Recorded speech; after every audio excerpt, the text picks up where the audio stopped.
Higanting dumayo sa planeta ng Cuadro-Alas, pinatiklop gamit lang ng 50% na lakas ni John Riel Casimero. Higanting si Daddy Josh nagreklamo dahil Casimero hindi sumunod sa usapan. Puspo naman ang laban ng ating kaubayan na si Joey Canoy para sa WBC World Title Eliminator na sana dahil main event may hindi basa-basang injury na natamo. Kalaban ni Marlon Tapales at ni Raymart Gabalio nasa Pinas na. Mga kaubayan natin handa na sa digmaan. Ito po ang mga nilalaman ng ating kwentuhan, kaya tara, kwentuhan na!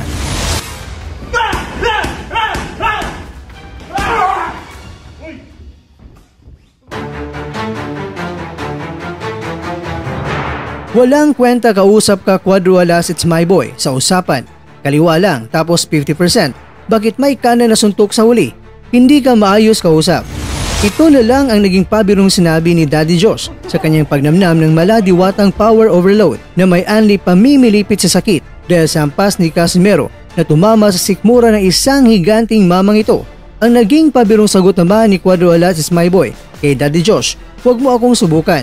Wala tayong pinag-usapan dyan na kaliwa lang ibigay ko, sabihin mo, mahinang nilalang ka. Well mga kakwento, mabuti na lang ang dalawang mga ito ay nagkasundo na hindi magkasundo. Teka lang, nakakalito ah. Well, parang ganyan na nga. Dahil nagkalituan siguro ang dalawa. Pero syempre, alam naman natin na sa suntok ni Casimero ay medyo alalay lang din yan para hindi talaga mapupuruan ang higanting mamang ito. Kahit na mamaw sa laki. Pero syempre, Cuadro-Alas yan. Ang angas ng Pinas ang bumanat. Kung hindi magdrama ang kalaban ay aba, kalaban bilang susuko yan. Sa mga ipinapakita ni Casimero na halos araw-araw na nagsasanay, maraming mga boxing fans ang medyo nakakahalata na. At nasabi nilang talagang may laban itong si Casimero na paparating. Hindi pa lang nila sinasabi kung sino at kailan. Pero kung napanood yung mga kwento, ang aking nakaraan na video ay may nag-interview kay Casimero na isang doktor at nagtanong kung kailan nga ba ang laban ni Casimero. Ang sagot ni Casimero ay posible sa June na at ang makakalaban niya ay isang lahing mandirigma at ito ay isang Mekano. Siya nga pala, huwag nating kalimutan mga kwento ng ating mga kababayan na sina Raymart Gabalio at Marlon Tapales dahil ang mga kalaban nila ay nasa Pinas na dahil May 10 na po mga kwento.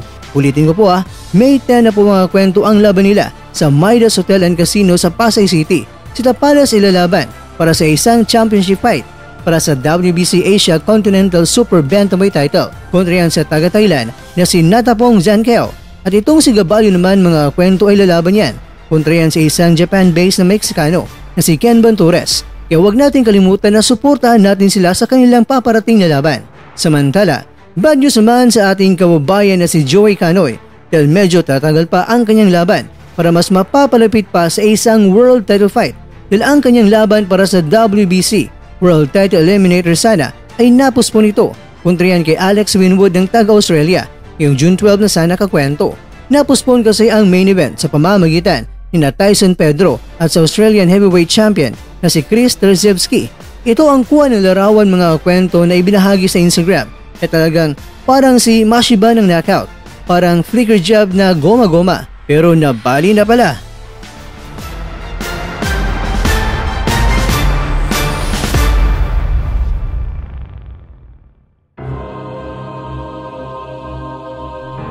Mga kakwento, ang binansagang bangungot ng Pinas ay sobra ganda na sa kanyang muling pagbabalik sa lona. Nagpapasalamat din siya sa mga sponsors niya. Talagang handang-handa ng ating pambato para muling maging kampiyon.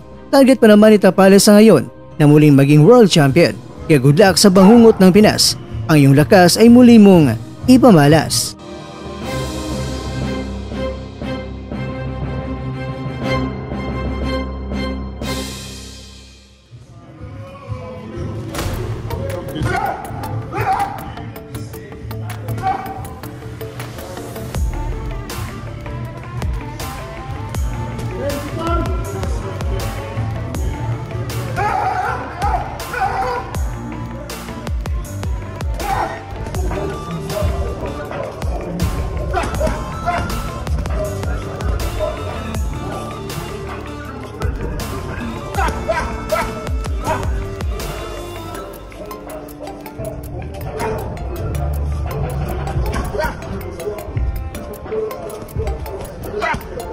Nice.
At dyan nagtatapos ang ating kwento.